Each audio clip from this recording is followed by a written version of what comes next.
বাংলাদেশের মানুষ শ্বাসরুদ্ধকর একটা মাইক হলে ভালো হইতো। জনগণের ভোটের অধিকার থেকে বঞ্চিত ছিল।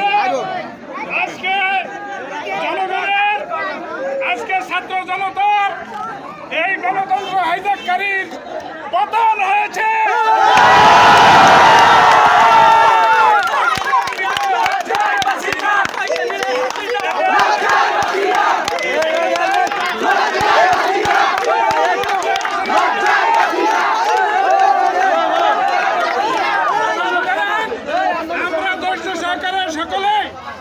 আগামী দিনে এই দেশ এবং জাতিকে রক্ষা করার জন্য আমাদের সকলকে ঐক্যবদ্ধ থাকতে হবে। এরপরে আমি আমার আলোচনা এখানে শেষ করছি। বাংলাদেশের সর্বস্তরের জনগণ জিন্দাবাদ, বাংলাদেশ জাতীয়তাবাদী দল।